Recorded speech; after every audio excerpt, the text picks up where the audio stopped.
찬양을 들으며 찬양도 은혜로 왔고 특히 피아노 소리가 귀에 와닿았습니다. 여러분, 모든 찬양대원들은 우리가 의무를 다할 수 있는데 꼭 대면하지 못하는 한 분이 계셔요. 피아노 뒤에 꼭 숨어있는 우리 박소미 양, 한번 일어서 보세요. 앞으로 한번 나와보셔요. 도대체 피아노를 누가 치시나 우리 교우님들 보시고. 예쁘지요? 요즘은 예쁘다라고 말 잘못하면 이것도 실례라 그러더라고요. 우리 박소미 양 격려하는 박수 한번 할까요? 감사합니다. 이제 자리로 들어가십시오. 감사합니다.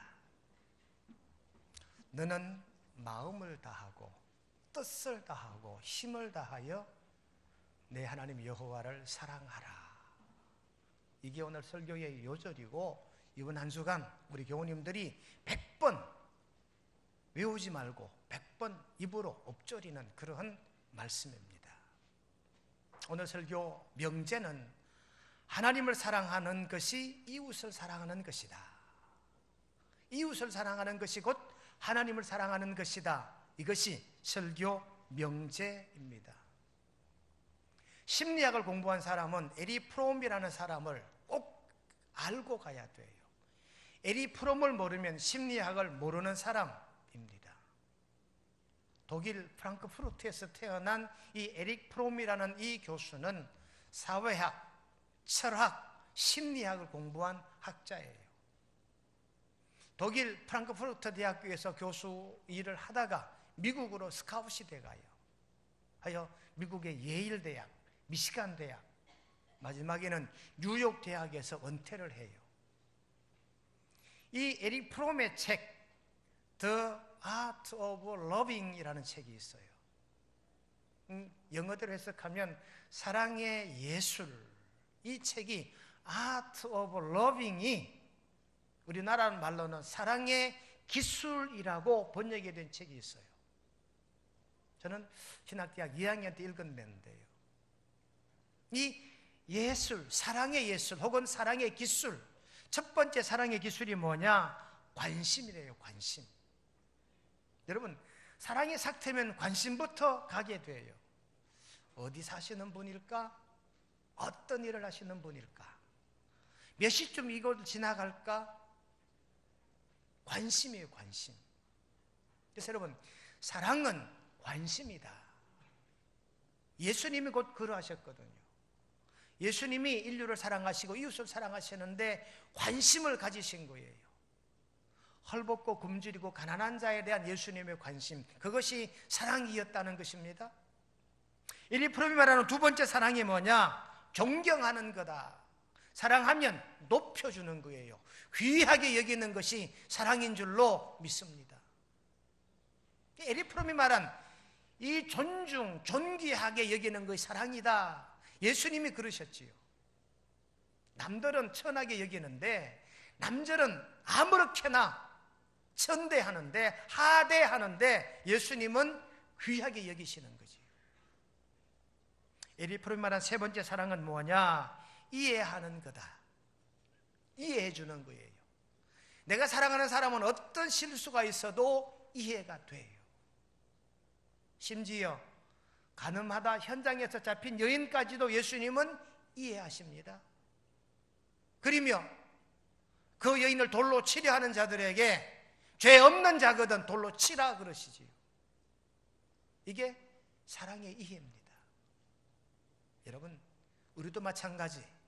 에릭 프롬이 말했고 예수님이 실천했던 이해하는 것이 사랑의 세 번째 기술인 줄로 깨닫게 되시기 바랍니다. 네 번째 사랑은요, 책임이에요. 책임. 사랑하면 책임져야 돼요. 예수님께서는 인류를 책임지셨어요. 여러분, 사랑하는데 책임지지 않는다, 그거는 가짜 사랑입니다. 그거는 윗선입니다. 책임지지 않는 사랑, 온전한 사랑이라 할 수 없습니다. 예수님은 온 인류를 책임지신 줄로, 나까지도 우리 주님이 책임지신 줄로, 주님의 그 사랑이 나를 향한 사랑이신 줄로 깨닫고 믿으시기를 바랍니다. 세 번째 사랑의 기술, 다섯 번째 사랑의 기술은 주는 거다, 베푸는 거다. 사랑하면 주게 돼 있어요, 여러분.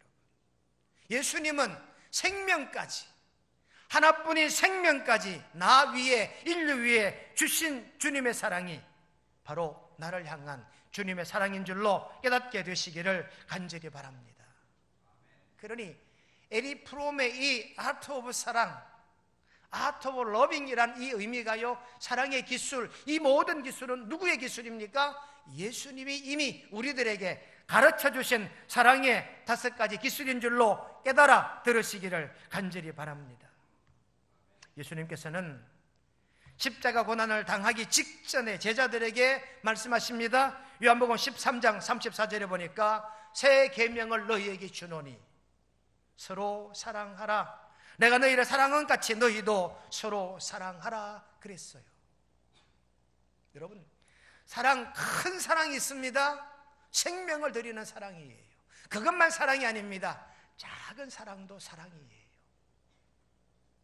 그 작은 사랑이 어떤 사랑인지 동영상 속에 그 사랑을 찾아보도록 하겠습니다.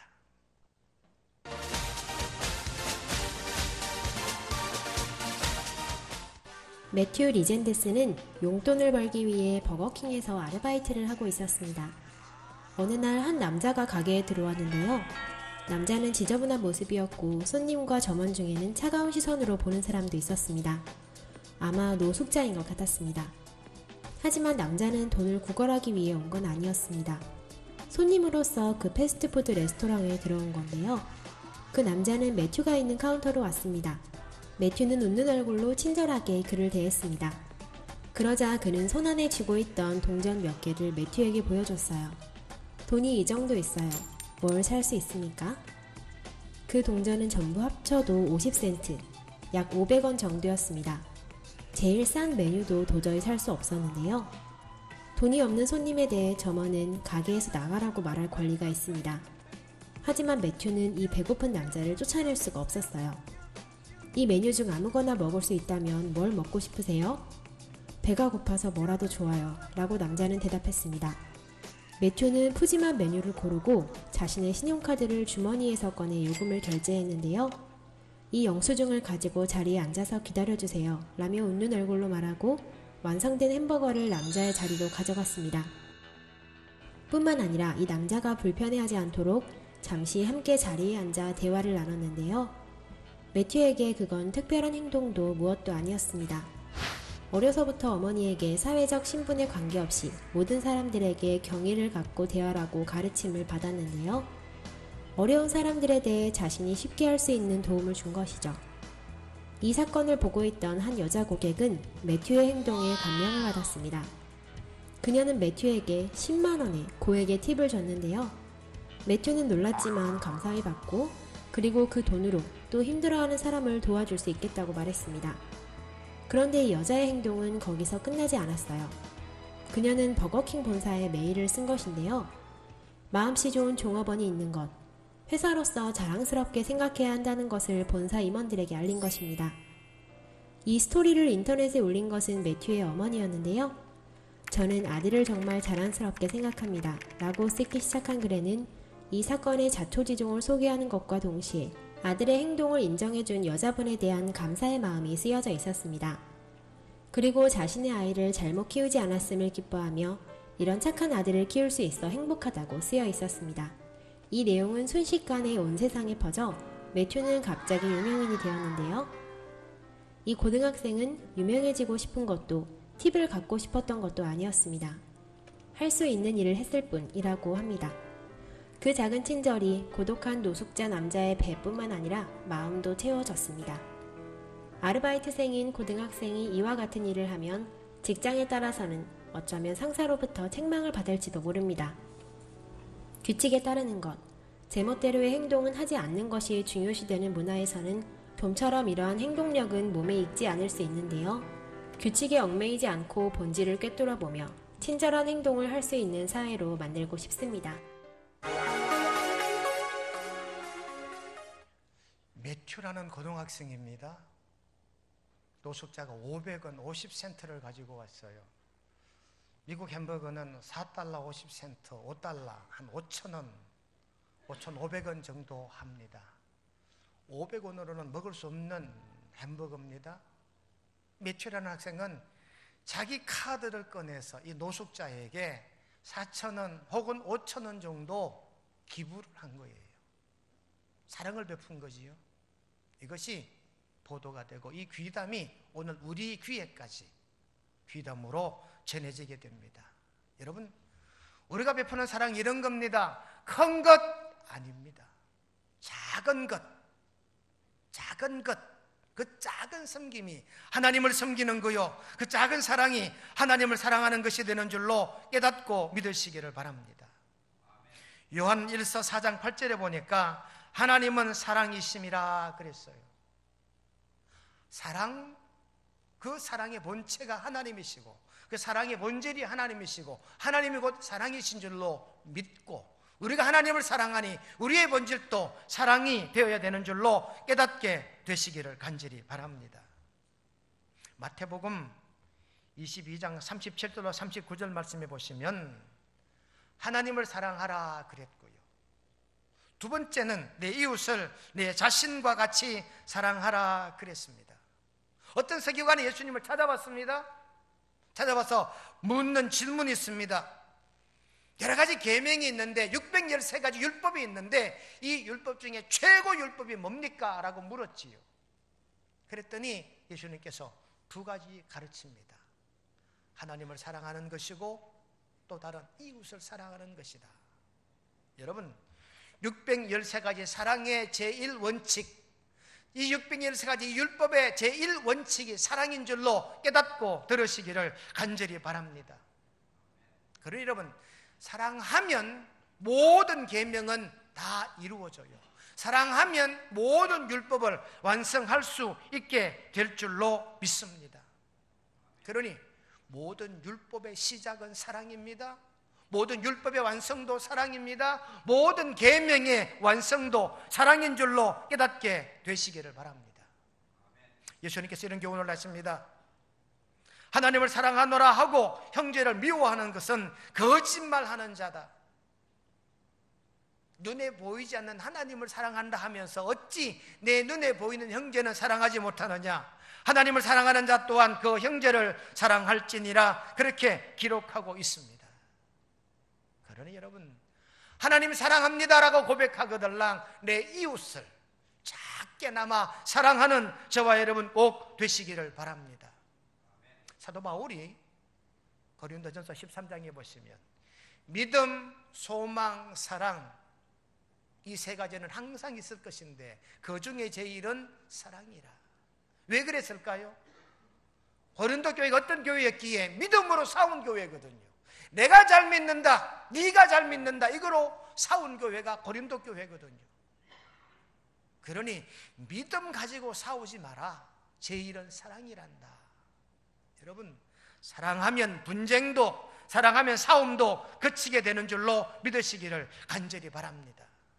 오늘 본문에는 사랑의 3대 동력을 말합니다. 첫째가 마음이요, 둘째가 뜻이요, 셋째가 힘이라고 말합니다. 우리가 사랑하는 첫 번째 동력, 마음이에요. 마음. 너는 마음을 다하고 그랬습니다. 예레미야 11장 20절 말씀에도 보니까 공의로 판단하시며 사람의 마음을 감찰하시는 만군의 여호와, 이 마음이란 단어가 레바브라는 단어, 레바브라는 단어가 마음이란 단어인데 이 레바브라는 단어는 또 달리 심장, 중심 이렇게 해석할 수 있어요. 내가 내 심장으로 사랑하는 거예요. 여러분, 그래서 사랑은 하트잖아요. 이 하트가요, 사랑이라고요. 그러니 여러분, 마음을 다하고 이 마음은 내 심장을 다하는 겁니다. 내 중심을 다하는 겁니다. 에베소 3장 17절에 보시니까 믿음으로 말미암아 그리스도께서 너희 마음에 계시게 하시옵고, 내 마음에 그리스도를 계시게 하래요. 여러분, 마음에 그리스도가 계신 분은 곧 사랑을 가진, 사랑을 소유한 성도들인 줄로 믿으시기를 간절히 바랍니다. 여러분, 마음이 진짜입니다. 몸이 진짜가 아니에요. 우리가 참새를 비유하거나 비둘기를 비유할 때 마음은 콩밭에 가 있다, 제가 우리 어머니에게 늘 듣던 얘기입니다. 아버지가 농산일을 하시는데 주일 오전이 되면 교회 가야 되는데, 내가 우리 포항 성도교회 고등부 호산나 찬양대 총무인데 꼭 일요일 아침만 되면 아버지가 밭에 가야 된다, 오늘은 뭐 해야 된다 그래요. 아버지 뭐 하면 돼요? 이거 해야 된다. 그럼 저는 새벽기도 갔다가 일하러 가요. 밭에 먼저 해놓고 아버지 그 시간에 교회 가도 되자고 갔거든요. 가끔은 일이 미뤄져서 못 가면 일을 막 미친 듯이 해요. 그 우리 엄마가 그래요. 저 녀석 마음은 콩밭에 가 있다. 나의 콩밭은 교회였던 거지요. 여러분, 마음이 뭐냐? 그 사람의 전심이에요. 마음이 뭐냐? 그 사람의 정성이에요. 마음이 뭐냐? 그 사람의 목적이요 목표인 줄로 깨닫게 되시기를 바랍니다. 어떤 한 사람이 교도소에 수감이 돼요. 무기수입니다. 평생 감옥에 있어야 돼요. 이 무기수가 교도소 소장을 찾아갑니다. 찾아가서 소장님, 내가 절대 문제를 안 일으킬 터이니 저 교도소 모퉁이 햇빛이 잘 뜨는 땅 한 뼘만 저에게 주십시오. 교도소장이 뭐 하려고? 거기에 꽃씨를 심으려고요. 작은 채소밭을 한번 만들어 보겠습니다. 절대 약속합니다. 제 생명을 걸고 약속하겠습니다. 이 교도소장이 가만 생각해 보니까 교도소 안에 꽃밭이 있는 것도 괜찮겠다 생각해서 허락을 했대요.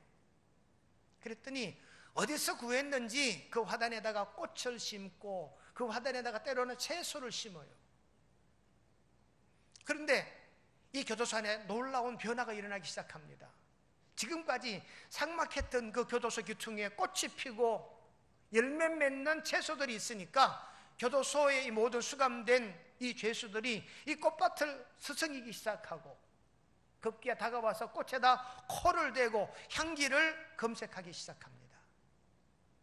이렇게 되니까 이 죄수들의 마음에 하나 둘 새로운 희망이 생기고 기쁨이 생겨나게 됐다는 말입니다. 이렇게 교도소 귀퉁이에 꽃밭을 만든 사람이 바로 넬슨 만델라라고 하는 노벨 평화상 수상자요 남아프리카 공화국 흑인 대통령이 되었던 넬슨 만델라입니다. 나중에 만델라는 말합니다. 교도소 귀퉁이에 씨를 뿌리는 화단은 내 마음에 씨를 뿌린 것이다. 내 마음에 소망을 심은 것이다. 그렇게 회고했다고 말합니다.